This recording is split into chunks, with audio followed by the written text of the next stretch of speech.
अस्सलाम वालेकुम, मैं हूं इजाज शरीफ और आप देख रहे हैं क्यू न्यूज। वजीर दाखिला राना सनाउल्लाह का कहना है कि फौज ने गैर सियासी रहने का फैसला बतौर इदारा किया और इस पर कायम है। फौज आइंदा भी आईनी किरदार तक महदूद रहेगी तो गैर यकीनी की जो सूरत हाल नहीं होगी। वजीर दाखिला ने कहा कि अदम एतमाद से आज तक एस्टेब्लिशमेंट का किरदार ए पॉलिटिकल रहा है। यकीन था एस्टेब्लिशमेंट इमरान खान का साथ छोड़ दे तो अदम एतमाद कामयाब होगा। डीजी ISPR डीजी ISI ने कहा कि सियासत में मुदाखलत नहीं करेंगे।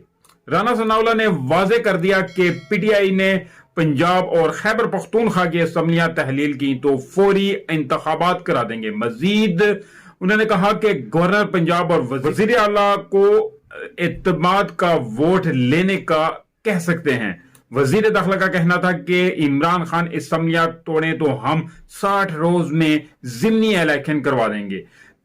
ताहम जब ये असम्बलियां तोड़ने के लिए बंदे लाएंगे तो पूरे बंदे नहीं आएंगे।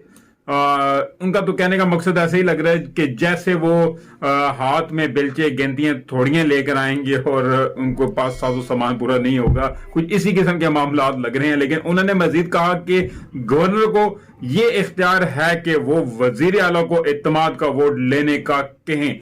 पंजाब में अदम एतमाद लाने से बेहतर है वजीर आला को एतमाद का वोट लेने का कहा जाए। राना सनाउल्लाह ने कहा कि हमारे कहने पर भी बलूचिस्तान और सिंध की असम्बलियां नहीं टूटेंगी।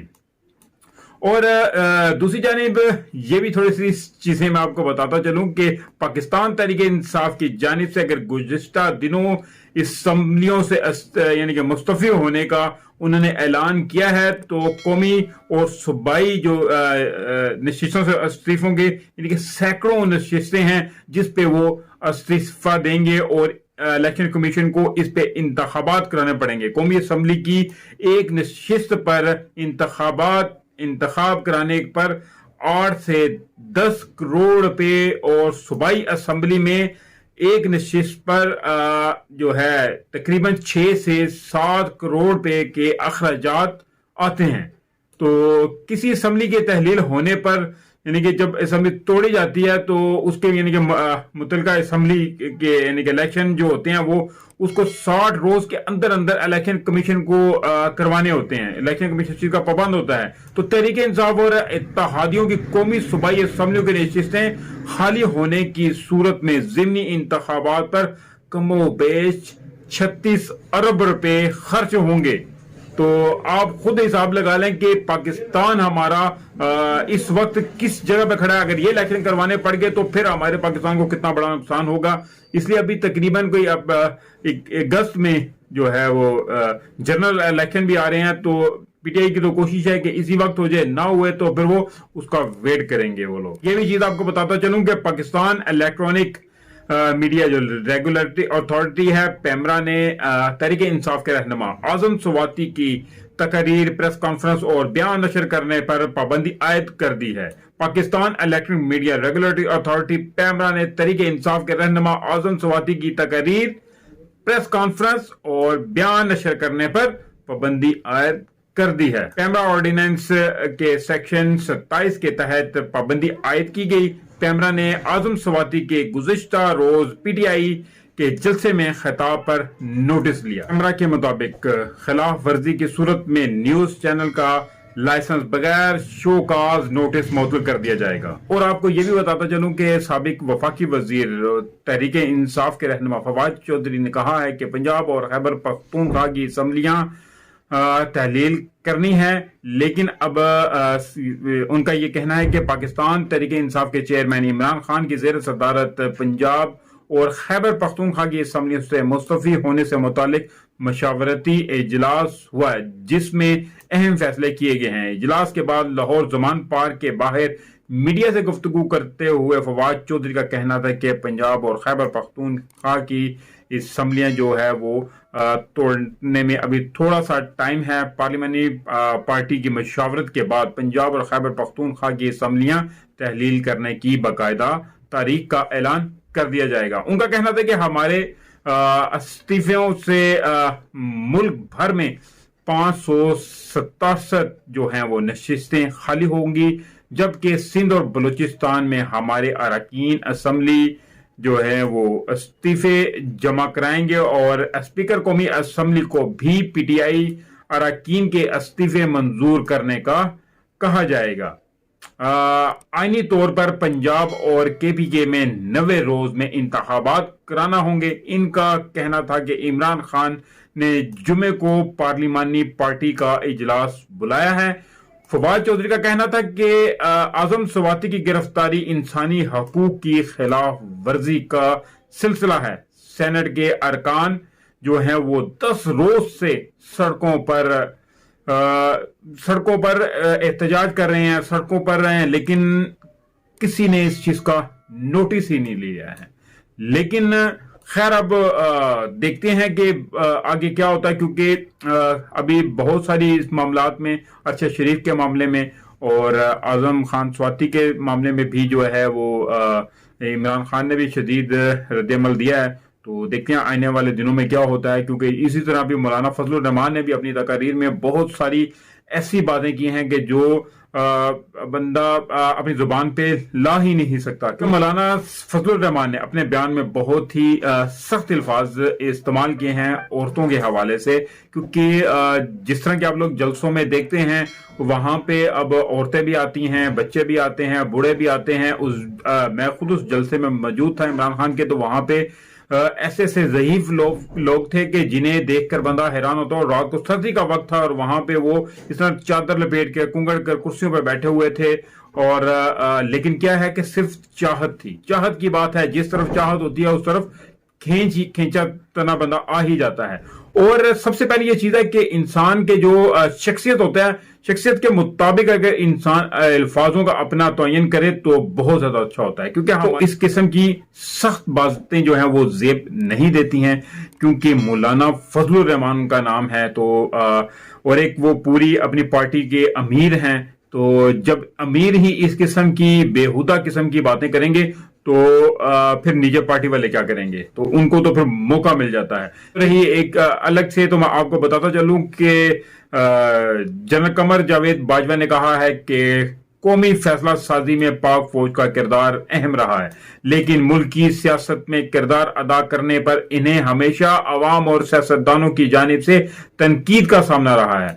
ہم نے فیصلہ کیا کہ فوج سیاست میں کوئی کردار ادا نہیں کرے گی اور اس کے کردار کو آئینی مینڈیٹ تک محدود کر دیا۔ انہوں نے کہا کہ ایک طبقے کی جانب سے اس فیصلے کو منفی انداز میں لیا گیا اور ذاتیات کو تنقید کا نشانہ بنایا گیا، لیکن اس فیصلے میں جمہوری روایت مضبوط ہوں گی۔ ریاست کے تمام اداروں کو بہتر طریقے سے کام کرنے اور سب سے بڑھ کر فوج کے وقار میں اضافے میں مدد ملے گی۔ انہوں نے کہا کہ ہماری فوج کا عوام نے بے پناہ احترام اور بھروسہ کیا ہے اور ملک کی سیکیورٹی میں فوج کے تعمیری اور مثبت کردار کی عوام نے ہمیشہ غیر متزلزل حمایت کی ہے۔ آرمی چیف نے کہا کہ میرا ماننا ہے کہ فوج کے لیے عوام کی حمایت میں اس وقت کمی آنا شروع ہو چکی ہے۔ ایک پروپیگنڈا کے ذریعے اور جھوٹی کہانیاں گھڑ کے پاک فوج پر تنقید اور بے جا توہین کے باوجود ادارہ غیر سیاسی رہنے کے عزم پر ثابت قدم رہے گا۔ مجھے یقین ہے کہ مسلح افواج کا یہ سیاسی جو ہے طریقہ آنے والے وقتوں میں پاکستان کے لیے سیاسی استحکام کو فروغ دیتے ہوئے فوج سے عوام کے تعلقات کو مضبوط کرے گا۔ پاکستان کو درپیش چیلنجز کے حوالے سے جنرل قمر جاوید باجوہ نے کہا کہ افغانستان میں تنازع کی وجہ سے پاکستان کی مغربی سرحد شدید عدم استحکام سے دوچار ہے۔ امریکی انخلا کے بعد تشدد میں تھوڑی کمی آئی ہے اور لیکن صورتحال ابھی تک غیر مستحکم ہے۔ ان کا کہنا تھا کہ چین کے ساتھ پاکستان کی ہر موسم کی دوستی نے گزشتہ کئی دہائیوں کے دوران उतार चढ़ाव को बर्दाश्त किया है, लेकिन आलमी ताकत के असूल का मुकाबला तेज हो जाने के पेश नजर अब चीन और मगरिब के साथ अपने ताल्लुकात को मुतवाजन करने के हवाले से पाकिस्तान को नाजुक सूरत हाल दरपेश है। पाकिस्तान इस बढ़ते हुए मसाबकती स्ट्रेटेजिक माहौल में समझदारी के साथ मामलात अंजाम देने की कोशिश कर रहा है और इस बात को यकीन आ रहा है कि हम मुस्तकबिल में किसी मुमकिना सर्द जंग में न घसीटे जाएं। उन्होंने कहा कि पाकिस्तान की इंसदाद दहशतगर्दी के खिलाफ कामयाब मुहिम ने दहशत गर्दी की लहर का रुख मोड़ दिया और हम इंतहा पसंदी और दहशत गर्दी के वाकयात के जो है वो खात्मे के लिए मानी खेज कोशिशें करते रहेंगे। आर्मी चीफ ने मुल्क में बढ़ती हुई अदम बर्दाश्त पर भी जो है वो तशवीश का इजहार करते हुए कहा कि हम बर्दाश्त के हामिल ऐसे माशरे के क्याम के लिए कोशिशें करते रहेंगे जहां किसी से मजहब, जंगो नस्ल, सियासी नजरियात या अकायद की वजह से इम्तियाजी सलूक ना किया जाए। कहा कि 2017 में शुरू किए गए ऑपरेशन रद्दुल फसाद का मकसद दहशत गर्दों और इंतहा पसंदों का खात्मा था और इससे हमें दहशत गर्दों के खिलाफ कई मुस्बत नताइज हासिल करने में मदद मिली। इनका कहना था कि अवाम की तरक्की पर मबनी हमारी सोच का मरकज कबायली इलाकों को मरकजी धारे में शामिल करना है ताकि इन इलाकों को भी मुल्क के दीगर तरक्की याफ्ता इलाकों के बराबर लाया जा सके। सरहदी इलाकों के अवाम को गुलामी की जंजीरों से आजादी दिलाना पाकिस्तान की सियासी और फौजी क़यादत की अवलीन तरजीह है। ये तमाम मसाइल आपस में जुड़े हुए हैं और मेरे दिल के इंतहाई करीब हैं। कहा कि कोई भी कौम महज अपनी दफाई कुव्वतों की वजह से महफूज नहीं रह सकती। पाकिस्तान की मुसल्लह मुल्क पर अपनी जान निछावर करने के लिए तैयार हैं, लेकिन हम अपने अवाम बिलखसूस 60% नौजवानों की मदद के बगैर कामयाबी हासिल नहीं कर सकते। फौज को अपने अवाम की ताकत और हमायत से तक़वियत मिलती है और यही सपोर्ट हमें मुल्क की खुद मुख्तारी, इलाकाई सालमियत और दाखिली सिक्योरिटी को लाहक खतरात का मुकाबला करने के लिए तहरीक देती है।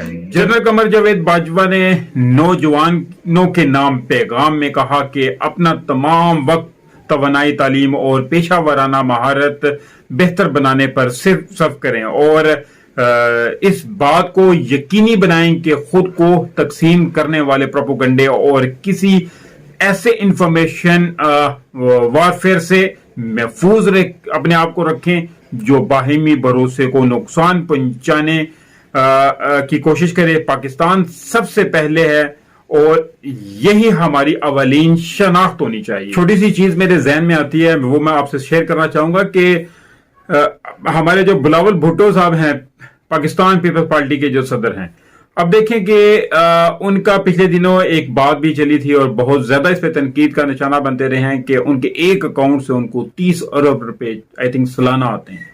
तो अब देखें कि इतनी 30 अरब रुपए एक अकाउंट से और इन लोगों की जायदादें, किराए और मुख्तलिफ मुल्कों में जायदादें जो हैं, तो इतना कुछ होने के बावजूद जब ये लोग, हमारा मुल्क किसी मुश्किल में फंस जाता है तो ये दूसरे मुल्क के पास इमदाद लेने के लिए जाते हैं। जब तो वो मुल्क तो देते हैं लेकिन हंसते जरूर हैं और समझते तो हैं। हमारा तो एक, हमारे ही मुल्क में बहुत सारे ऐसे बेवकूफ हैं कि जो इन चीजों को नहीं समझ रहे हैं।